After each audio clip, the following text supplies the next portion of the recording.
L'espace Nelson Mandela vous présente son Moi Théâtre avec 3 pièces à l'affiche. Samedi 10 février à 20h30, le principe d'Archimède. Échaudés par de récents faits divers, les parents d'une école de natation réagissent violemment quand une enfant dit avoir vu le maître nageur embrasser un enfant. Mais que s'est-il réellement passé ? Cette pièce pose le problème d'un monde obsédé par le principe de précaution, le risque minimal et la surveillance. Sous la surface lisse d'un monde sécurisé, grouille encore l'hydre de la rumeur et du fantasme, dont les têtes sont désormais des centaines, voire des millions, démultipliées par les nouvelles technologies.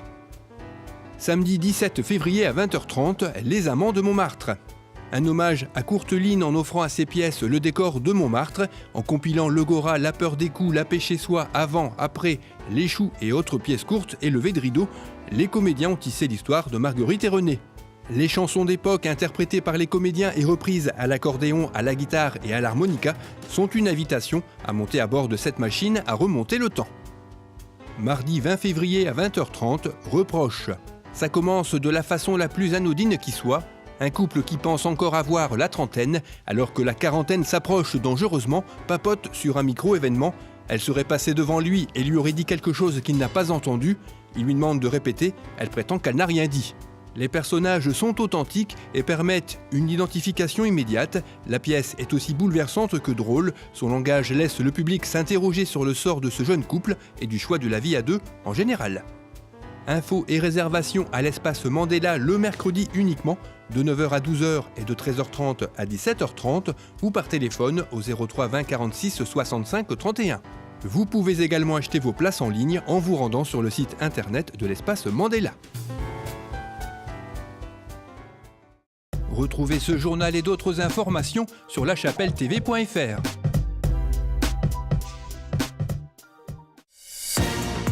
Bonjour et bienvenue dans l'édition du 9 février de La Chapelle Info. Le bureau du Football Club a présenté ses vœux à l'exécutif. L'ensemble philharmonique a tenu son assemblée générale.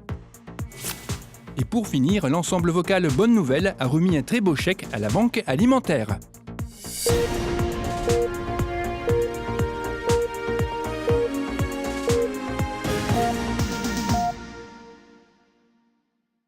Le FCCA a présenté ses vœux à l'ensemble de l'exécutif ainsi qu'à ses partenaires il y a quelques jours. Son président Michel Le Saffre a fait le bilan de la saison en cours. 26 équipes, 488 licenciés contre 459 la saison dernière, 58 départs, 49 arrivées et 64 nouvelles licences. Il a également souligné la belle performance des U17 qui sont pour le moment en tête du championnat.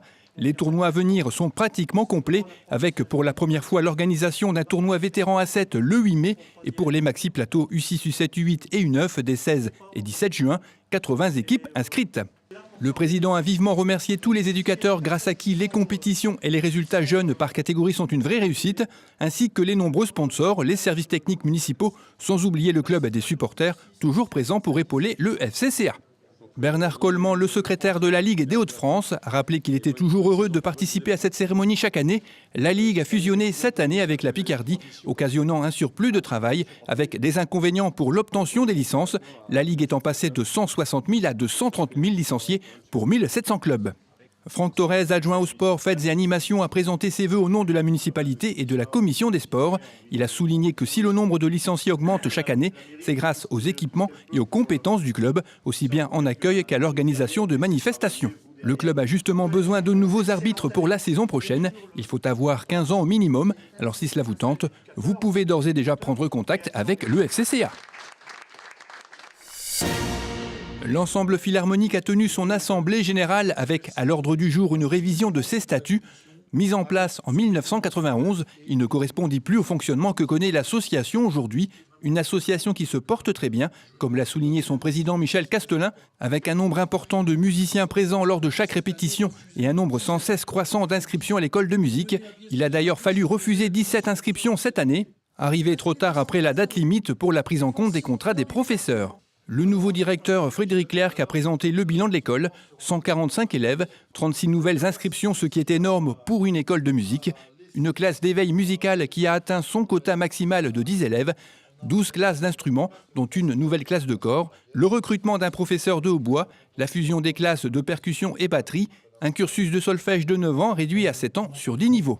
Le directeur, qui s'attend à un grand nombre de demandes à la rentrée prochaine, va ouvrir les inscriptions dès le mois de juin. Un vote à l'issue de cette assemblée a reconduit les membres du bureau dans leurs fonctions. Damien Bror, adjoint à la culture, économie et grands projets, a félicité l'ensemble des musiciens pour leur travail. 14 manifestations au cours de l'année, c'est bien la preuve du dynamisme de cette association. Et c'est dit jaloux, sur le ton de l'humour bien sûr, des 2 concerts de l'ensemble à l'espace Mandela qui affichent complet à chaque fois. D'ailleurs, vous pouvez noter dans vos agendas, si ce n'est pas déjà fait, les dates du prochain concert de gala. Ce sera les 8 et 9 juin à 20h30 à l'espace Mandela, avec comme thème le cinéma.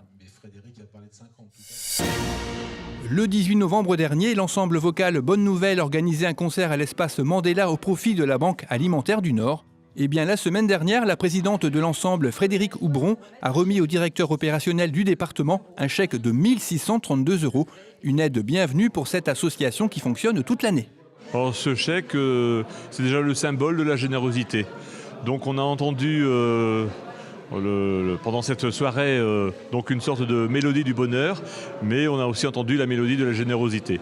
C'est des personnes qui ont prêté leur voix au service finalement d'une grande cause, de la lutte contre la faim. Et ce chèque va nous servir à continuer à avancer, à mener notre action, puisque nous avons besoin de matériel, de transpalettes électriques, de gerbeurs, tout du matériel pour ranger, transporter des palettes. Et puis on a besoin de carton, on a besoin de sachets, etc., qui nous permet finalement de préparer les produits qu'on va remettre aux associations pour qu'à leur tour, elles le remettent donc aux personnes en difficulté, aux familles aussi en difficulté.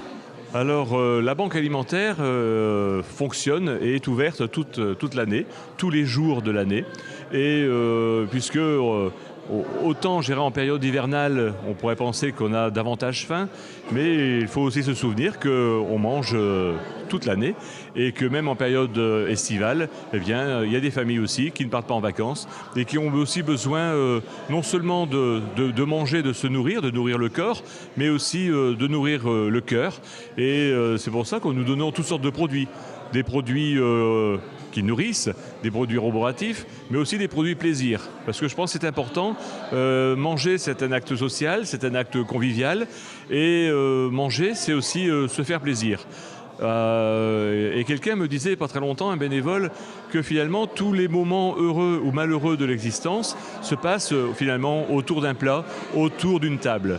Et c'est peut-être le lieu presque sacré de retrouvailles, d'échanges, le lieu où finalement se met en avant l'humanité. Pour toute information, rendez-vous sur le site de l'association www.ba59.banquealimentaire-tout-collé.org.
Cette édition est terminée, merci de l'avoir suivie. Rendez-vous le vendredi 9 février.